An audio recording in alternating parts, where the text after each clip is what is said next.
Break के बाद एक बार फिर से आपका इस्तकबाल करते हैं। इस वक्त बड़ी खबर कानपुर से आ रही है। असलाह लाइसेंस के 40,000 फाइल शक के दायरे में है। 1 साल कबल जाली दस्तखत पर लाइसेंस जारी करने का इंकशाफ हुआ था।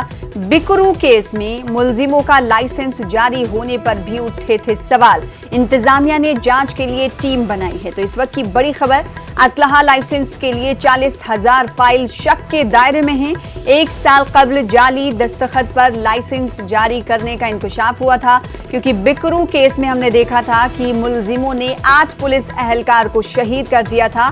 उस वक्त भी मुलजिमों का लाइसेंस जारी होने पर सवाल उठे थे कि आखिर इतनी भारी तादाद में लाइसेंस जाली कैसे कोई रख सकता है। इंतजामिया ने जांच के लिए टीम भी बनाई थी।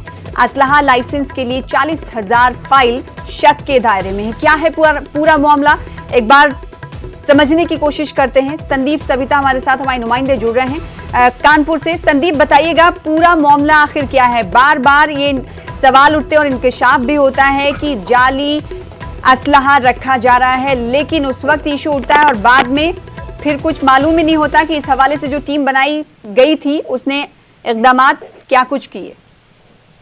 देखिए सना, जिस तरह से ये तकरीबन 1 साल पुराना मामला जुड़ा हुआ है, जब असलाहों के लाइसेंस हो रहे थे उस समय जाली दस्तखत बनाकर जो है फर्जी तरीके से जो है लाइसेंस को इशू किया गया था, असलाह इशू किए गए थे, जिसके बाद जांच हुई थी और 3 बाबुओं की गिरफ्तारी भी हुई थी। उस गिरफ्तारी के बाद जांच के आदेश दिए गए थे, शासन स्तर पर जांच हुई थी। लेकिन उसके बाद जब बिकरू मामला हुआ, बिकरू में कांड हुआ, तो जो जिन हथियारों से फायरिंग की गई थी वो और उसके अलावा कई हथियार बरामद किए गए। अवैध हथियारों के साथ साथ जो लाइसेंसी हथियार थे वो ऐसे लोगों के नाम पर थे जिनका जो है क्राइम हिस्ट्री थी, जिन पर मुकदमा दर्ज था। तो आखिर ये सवाल उठता था कि ये इनके असलाह कैसे इशू हुए। तो इस पर भी उसके बाद सवाल उठ गए कि पहले जाली दस्तखत के हिसाब से, और फिर अब जब जांच में बड़ा खुलासा हुआ कि 40,000 ऐसी फाइलें हैं असलाहों को लेकर जिन पर शक के दायरे में है। अब इसके लिए एक टीम बनाई गई है और शासन को इसकी रिपोर्ट सौंपी जाएगी। जी सना जी, और जो मौजूदा दौर में अगर बात करें एक और मामले की, क्योंकि